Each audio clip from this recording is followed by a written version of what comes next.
I'm using the kit standard side rails for this build. I've got the graphite strengthened ones here, but I'm not using them as my first race is on Xray and I want the car to flex to give me more grip, and the graphite ones will stop that. But I'll come into play when I go onto carpet. There's 8 screws to hold in the side rails. I'll show the first one going in, then speed up the rest.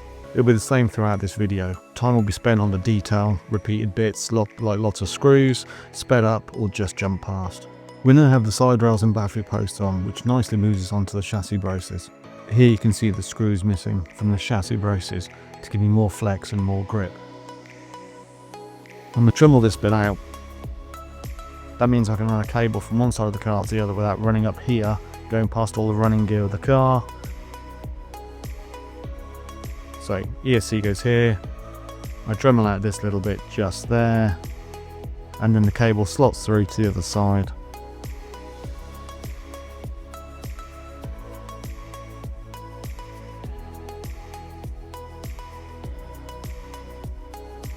Just going nicely onto the car front and back. I added the front and rear bulkheads and the central metalwork that holds the motor. Just to break into the video, we're a tiny little channel, so every like, comment, subscription, it really helps. A few clicks from you means a lot to us. That'd be really appreciated. Thanks a lot. Now back to the build video. By adding these little coloured sticker dots, I know exactly what's going on in my car.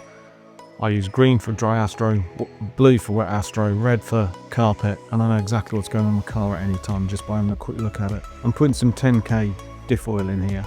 I do put a little bit in before I put the 4 small gears in, just means that it gets into all those little crevices. These are brand new diffs, there's air everywhere, just trying to help drive that out.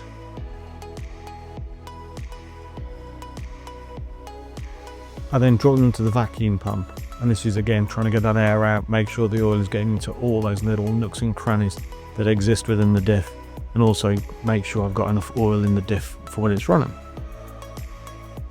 You can see here the air bubbling up out of the oil, which is just what I'm looking for.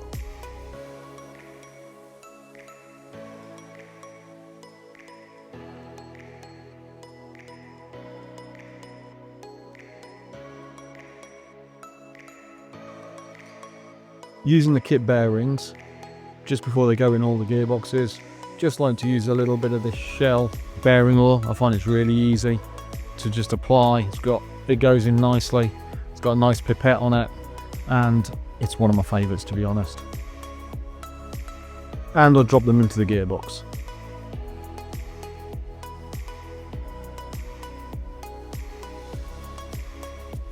To make sure that the centre diff fits with the drive shaft going to the rear gearbox, I'm going to be using this drive shaft attached to the outdrive of the rear gearbox. I fit the diff height rings to give me the higher one for the track rather than one that's in the manual. That's just because I know the track I'm going to. Put the cap on the bottom of the front gearbox so it can be screwed into the chassis, and just drop them into the respective ends.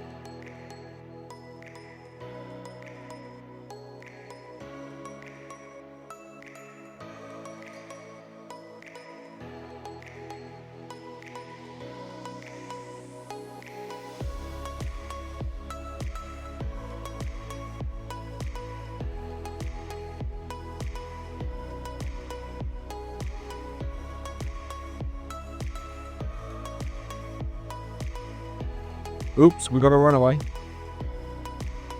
Moving on to the steering now is pretty much kit standard until we get to the steering bell cranks. Just like to upgrade these to the aluminium version. And once built, we get a lovely smooth steering mechanism. And we move to the shock towers. I'm not using the kit standard ones, I'm using these ones which were basically designed by the guys out of Switzerland and distributed by SEMCS, and I'll show you here them going in and also a comparison between the original and the kit version. Ball ends, these are just the alloy version that the suspension is mounted to at the top, and it just gives a lot smoother movement, and they also last a lot longer.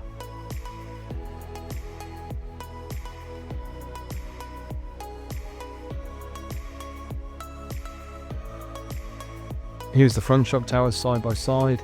You can also see here that the upgraded version on the right has the snowman holes in it rather than the elongated holes that come with the kit standard.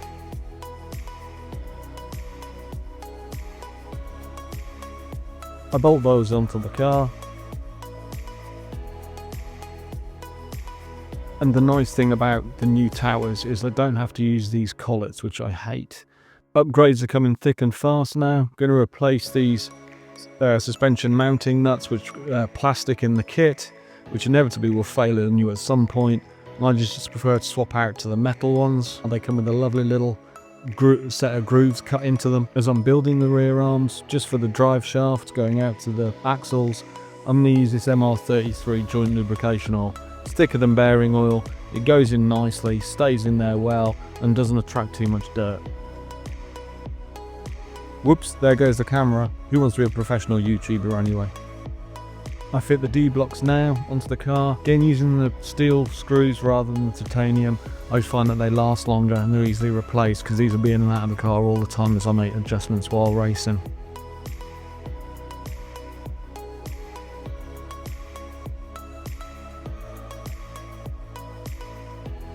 I swap out the kit camber links because they're steel for titanium. You can see they weigh about 17-18 grams.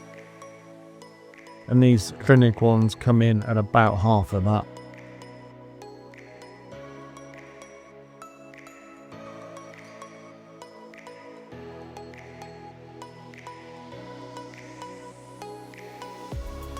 The centre diff doesn't come as a complete pack. Whilst you get the diff itself, there are some extra options you need to make it fit the car. You need a centre diff bearing collar,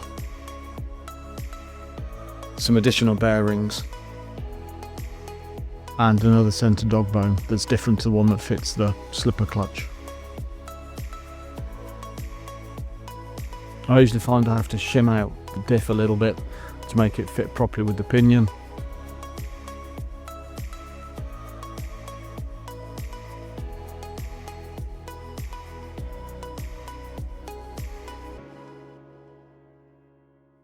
You stick the bearing collar on, stick the bearing over the top of that,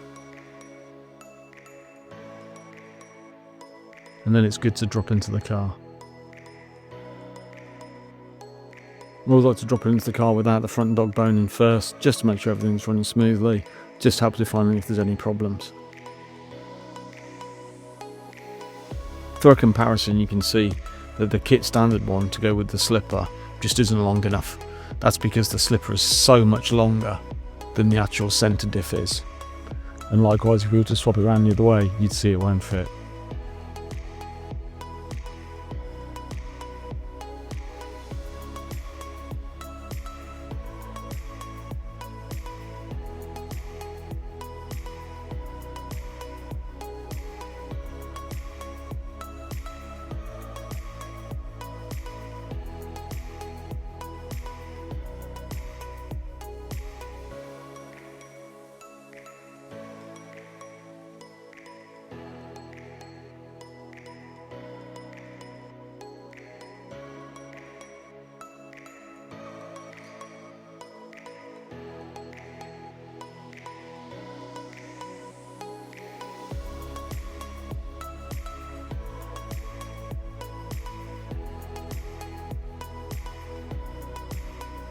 And as you can see, everything just runs nice and smoothly.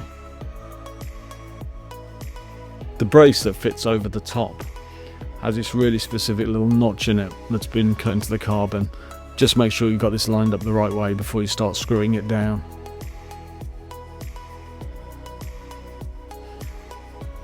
For a bit of cable routing to take the wires from the ESC through to my lipos, I like to use one of these P-clips.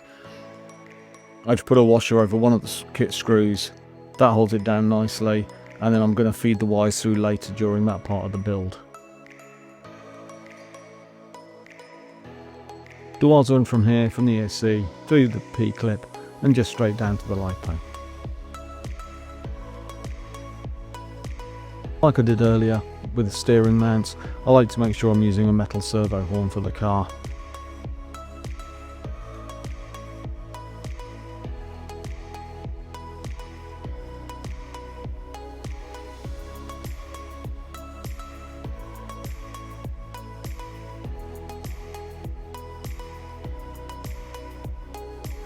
The servo bolts in just as per the instructions. It's really easy to do.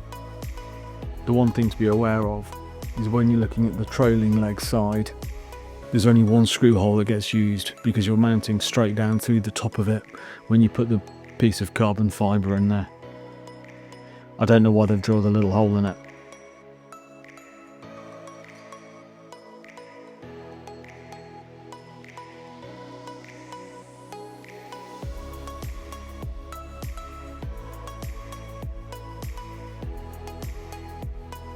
The kit shocks are really good.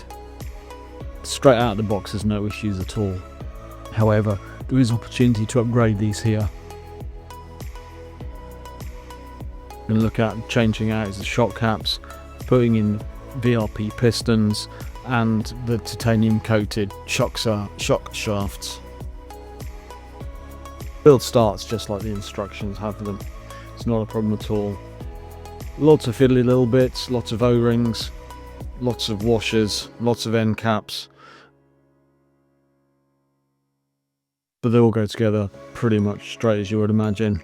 Nothing really complicated to do, just follow the instructions nice and closely and make sure you get the right part in the right place. I do again like to use the Axon products, so I'm using this little bit of shock grease here just on the O-rings, just to make sure that the seal within the bottom of the shock is nice and smooth, but also retaining the oil where it needs to.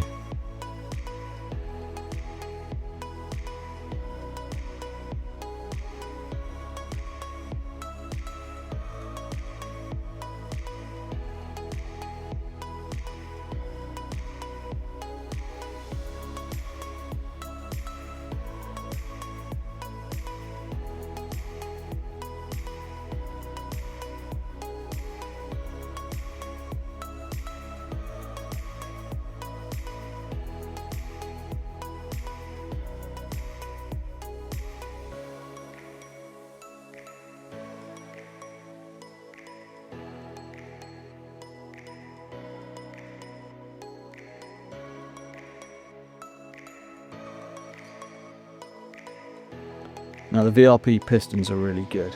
They've got special valves in them that allow the downstroke of the shock to be faster than the upstroke.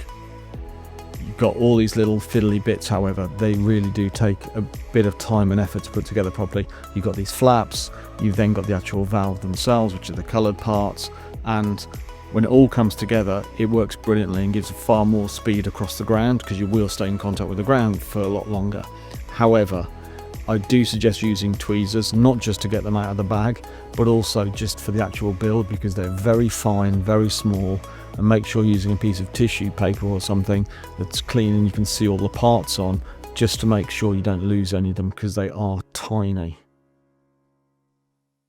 The pistons themselves do need drilling out. Apologies for the focus here, but as you can see I'm just using a little hand micro drill just to drill them out up to the 3mm diameter. That's because they don't make a Yokomo specific sized one, and it goes with the AE and Schumacher sized pistons, I believe.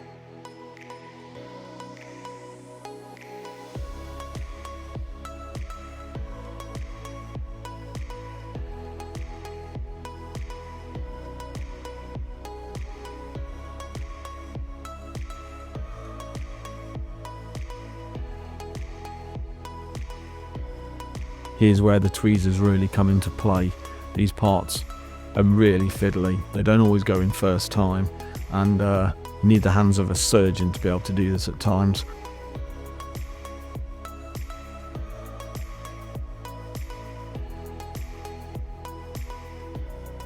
So what we have here are two little black flaps, and they're controlled by the coloured plate that sits above them, in this case a black one. That's the easiest one, letting the most amount of the flap movement possible under the least amount of pressure. And here we've got the four done. The two black ones go in the rear and will move the fastest on the downstroke, and the two red ones go in the front.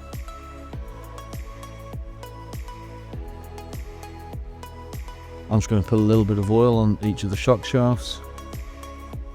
I'm then dropping a 1mm spacer on the underside of the piston. This just stops hydrolock occurring within the shock. It'll push out a little bit of the grease we put on earlier, but that's fine, just means I know I've got enough in there. and then I'm just going to gently move it through and just give it a couple of pushes up and down just to make sure it's right. And then going by feel, I'm just going to sit there and make sure that it feels just smooth enough for me. The new shock caps that have come out, and they've only been out since about October, November in 2024, are really nice. And the nice thing is they've got this little rubber O-ring on them, and the problem we had sometimes is when you're changing your shock fluid a lot, you're constantly taking the screw in and out of a plastic cap, it wears down the hole. So this should hopefully stop that. We have weighed them. They are only a gram or two heavier than the plastic version, so they're not like the old versions used to get about 4 or 5 years ago, and they just go on really nicely, and they look a little bit trick as well.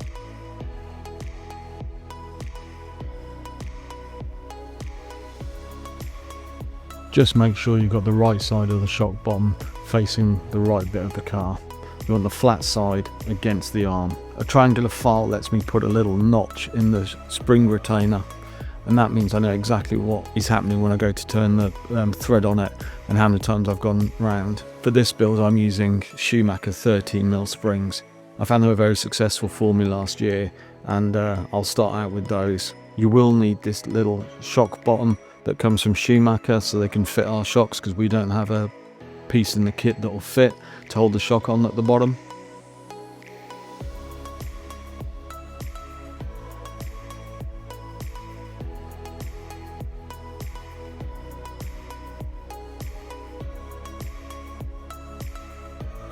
That's the build done, as ultimate as I can make it. Everything else is standard as per every other car. Put wheels and tyres on, put a body shell and wing on, and then banged in some electrics. Thank you for watching, and if you'd like to see me do the new Yokomo SA3, the 2-wheel drive, say in the comments below.